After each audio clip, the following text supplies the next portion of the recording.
One Way Out is all you're ever going to get. The next song is Stay Young. This was the B-side to Do You Know What I Mean? So it was the second new Oasis song people had for the first time in months and months, must have felt like an eternity.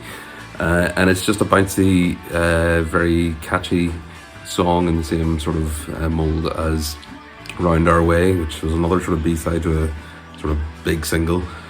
Lyrically, it's about just, obviously staying young, maintaining your youth, or maintaining the ideas you have when you're young that are sort of more vibrant and energetic. Instead of letting all the sort of cynicism of the world sort of get into your mind and sort of make yourself feel doubtful, that you sort of stay young and invincible. Just the whole first verse just basically is like, keep yourself away from these sort of worn down voices that will wear you down. One way out is all you're ever going to get from those who hand them out. I assume hand them out like insults or whatever. But don't never let it upset you, because they'll put words in your mouth. They're making you feel so ashamed. There's always the ones that, if you try to stand out in any way, you think different, or if you maybe see things the way other people are refusing to see them, you will get voices, sometimes innocently enough, sometimes nefariously enough, who will be trying to sort of get into your head and just nag you out of thinking like that, so we can all sort of conform into a big splurge of averageness, and don't stay young. Hey, stay young and invincible.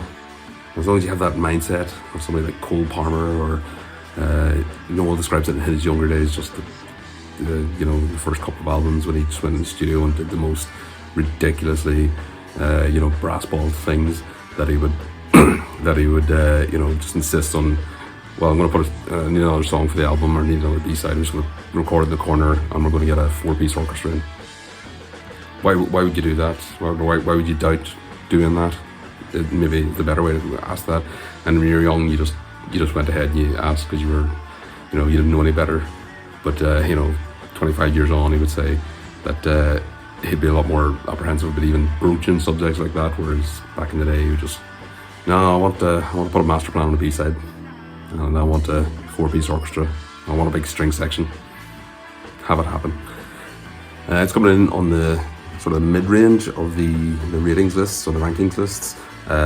Sort of where I would put it myself. It's a really enjoyable song, but it is sort of outside the top 30, I would say, maybe even outside the top 40. There are a few wee things in here that sort of are bad portents for what's coming in sort of the Oasis output. The song does stick around just a smidgen too long.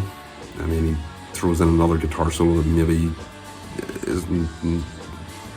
could have just dropped the last 20-30 seconds of outro. Liam is starting this cat's meow thing that he really leaned into later in his career, and this is where I'm first noticing it. So there is things coming in that are starting to show why things started falling apart, or why maybe they didn't, or maybe what they were leaning into was not what was making them good. And there's just sort of few wee droplets of that in this song. But overall, it's a really enjoyable song. It's actually going to be the last B-side on the list, so for all you purists out there, no Angel Child. I had the Do You Know What I Mean single the day it came out. I was staying with an uncle in Cork, and I had it on the tape. I don't have it at the moment, but I had it on tape. And the tape only had one B-side, Do You Know What I Mean, and one B-side, Stay Young. So I never actually got into Angel Child until many years later, when somebody encouraged me to kept encouraging me to listen to it.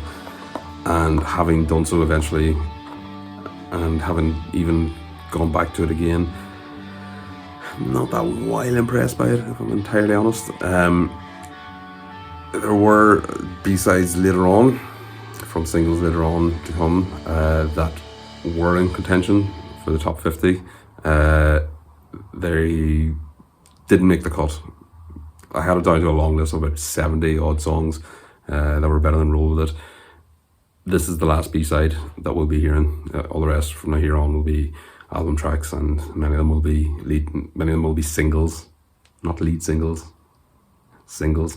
Yeah, stick around. Number 35 is coming up next.